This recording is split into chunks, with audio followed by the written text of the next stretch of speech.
First Republic's dramatic slide continues. What have we been talking about for a while now? It's just the first inning. Many people are saying it. Everybody's saying it. Everyone's saying it.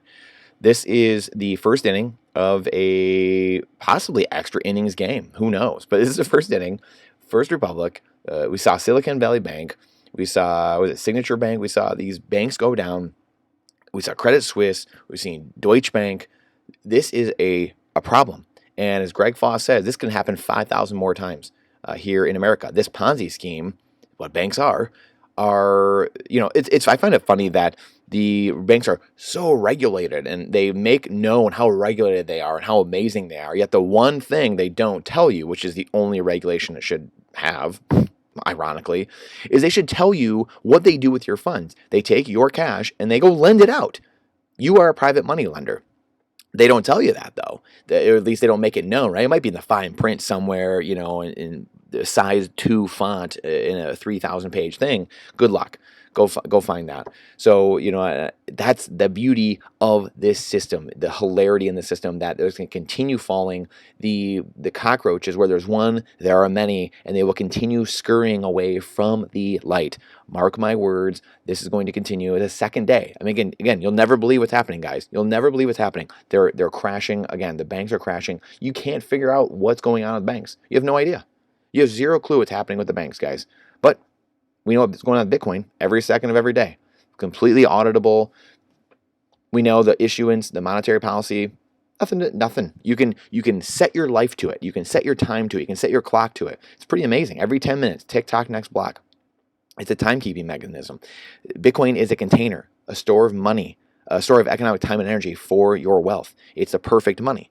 And banks running this Ponzi scheme and destroying your currency by fractional reserve lending and printing more notes than they actually have on file, which is why when people come to get their cash, these banks implode because they don't have the cash. They don't have the collateral. They don't have the equity. They don't have the assets. When you are saving the dollar, you are short reality, meaning you are betting on an alternate reality. You are short actual reality, meaning you're selling reality. You are saying, hey, I believe in this liability that I've been told is an asset. Yahoo! Yahee! Woo! I'm going to retire someday. No, you're not. Social Security, bankrupt. Pensions, bankrupt. Medicare, Medicaid, bankrupt. Country, bankrupt. You're not going to retire. And even if you do, the small chance you do, you'll get paid in cheaper dollars. Your popcorn you're buying, your water, your jugs of water, your milk, everything will be 5 times, 10 times, 1,000 times more expensive, as we've been seeing. This has been playing out. It takes a while. It doesn't just happen. So the thing, when I was young, I thought these things happened very quickly. I thought 2009, 2010 happened. People realized, we went socialist with Obamacare. And we're not America. Now, what made us great, we went completely away from that because of people at the top wanting power over people, and that's what socialism and communism is. So I was like, people are going to figure this out. All this currency printing, it's going to collapse. People are going to figure this out. It'll be great in a couple of years. 2012, the election, we'll figure this out. We'll get some good guy in there. Boy, can I be wrong? Obama's moron. Romney, moron. Because uniparty.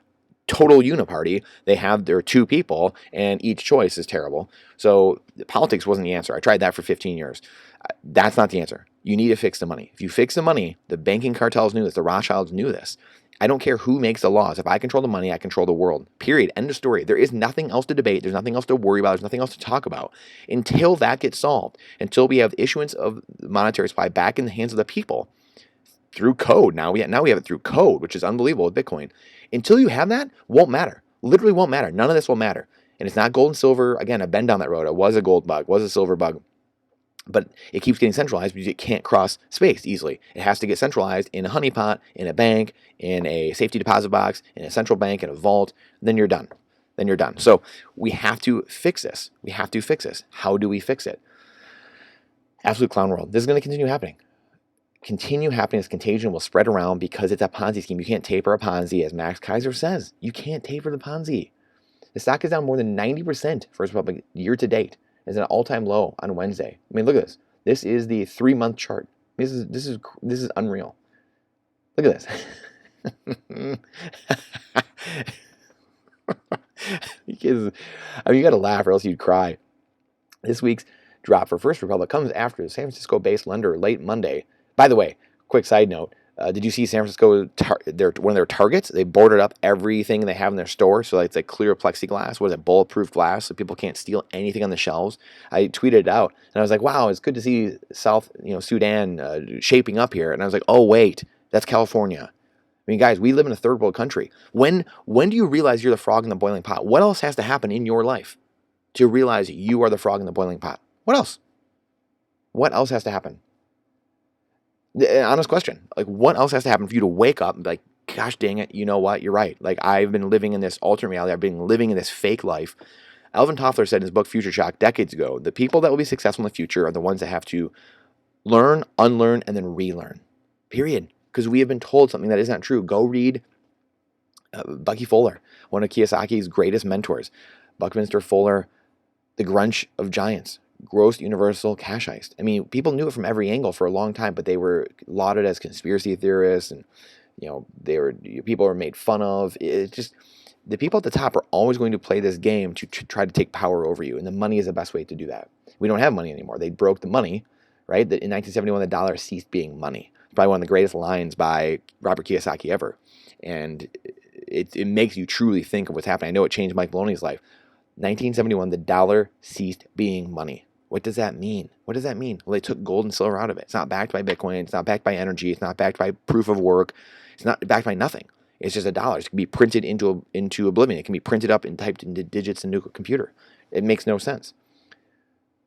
So the dollar ceased being money. Money has to be a store of value. Fiat currencies are anything but that. They are mediums of exchange, units of account, stuff like that, but they're not stores of value, so they can't beat money. That's why people continually save these liabilities that are worth nothing and think they're getting ahead. They think they're assets. Clownworm. First Republic was seen by customers and investors alike as a risky bank after the collapse last month of Silicon Valley Bank, which had a similar financial profile. First Republic also said in its quarterly report Monday that it was reviewing strategic options to help reshape its balance sheet. The steep decline in deposits came after a group of 11 larger banks infusing $30 billion of deposits into First Republic in an attempt to instill confidence and prevent bank runs from spreading. Advisors to First Republic are trying to convince at least some of the banks that some of those banks to provide further support by buying some of First Republic's assets at above market rates. What smart investor would do that? And again, they're trying to sell it as like, well, if you don't do this, the whole system will collapse. That's going to happen anyway. It's going to happen anyway. If I was other banks, I would say, I don't care. I'm using my cash. I'm going to go buy Bitcoin. I'm going to go buy gold and silver. I'm outside the system, guys. This thing's going down. And again, we've been saying this for years. It's going to go down. It's going to go down. It hasn't happened yet, right? But you're wrong until you're right. I mean, look around you. Look around you. See the forest and the trees. If First Republic is successful in selling some of those assets, it would look to then raise equity. Yeah, like FTX. Good luck with that. So all deposits are fleeing. And this is only going to be sped up by the rate raises of the Fed, which are going to be raising rates again. So you're going to have more capital outflows. This is the crazy part, and we're going to do some exposés on this in the future too. Capital outflows of the country in migration of the intelligence and the brain drain out of countries. This has happened in cities. I grew up in Michigan. We have Detroit here. A brain drain, decades ago of people leaving and saying, wow, these collectivist, socialist, communist policies that these cities continually do. The top 10 cities in America run by socialists and communists. So you go look, the top 10 worst cities in America run by decades. And they just happen to be on the left. I mean, left or right, doesn't matter. But they just happen to be run by people in the Democratic Party, but they all have the same ideals. A Kennedy Democrat is not a person on the left today, or a modern liberal. Liberalism, true, a classical liberal, is someone who actually believed in liberty and actually believed in freedom and actually believed in rights and first principles and life, liberty, and the pursuit of happiness. Now, the modern liberal is someone who's into wokeness, into agenda, and into the ends justify the means. That's been taken over by the communists, been taken over by Fabianists. And this will continue to happen. This will continue to happen. These rate raises will continue sucking capital out of these banks, centralizing everything even more, collapsing these banks. And you're going to see this happen even more. So buckle up, get ready, get insurance, get prepared. So we talk about all the time, get healthy, work out, eat right, get some Bitcoin, get a little bit of gold and silver and food and energy, water, and lead, ammo, firearms, security, and land. And then build your community. Build people around you, whether it's physically or online, build it, because things are going to come. if you haven't seen, if you wake up and smell the coffee. We do all these articles all the time. I mean, Putin, everyone's saying, hey, we're creating a different currency. We're leaving. That's not good. That means lower standard of living. That means chaos for Americans. That's what these things mean. So how do you get prepared? Where it doesn't help to just sit here and say, hey, crap's going to happen. Bad things are going to happen. And it doesn't help to just put your head in the sand and think that nothing's going to happen either. But on the backside of this can be great opportunity and thriving because assets and things are very cheap. Rental properties, dividend paying stocks.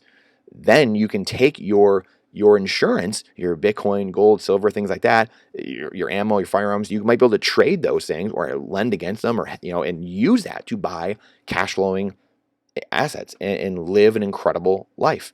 I know that's what we will do. It's been my plan for 10, 12 years. And you have to have patience. Warren Buffett says the number one thing. Remember, we hate Warren Buffett here, and we love him at the same time. He provides great quotes, great thought, and advice, but also provides some of the dumbest quotes on earth as well.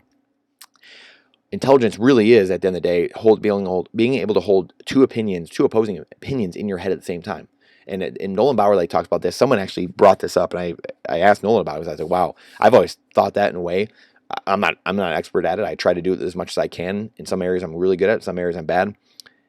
But he had brought up someone that was talking about this very thing, actually. So I'm going to have Nolan on actually in a few weeks, next month or so, have him on, interview him, and we'll talk about some of this stuff. So let me know your thoughts out here. Please share this out. The signal in the noise. The algorithm hates truth.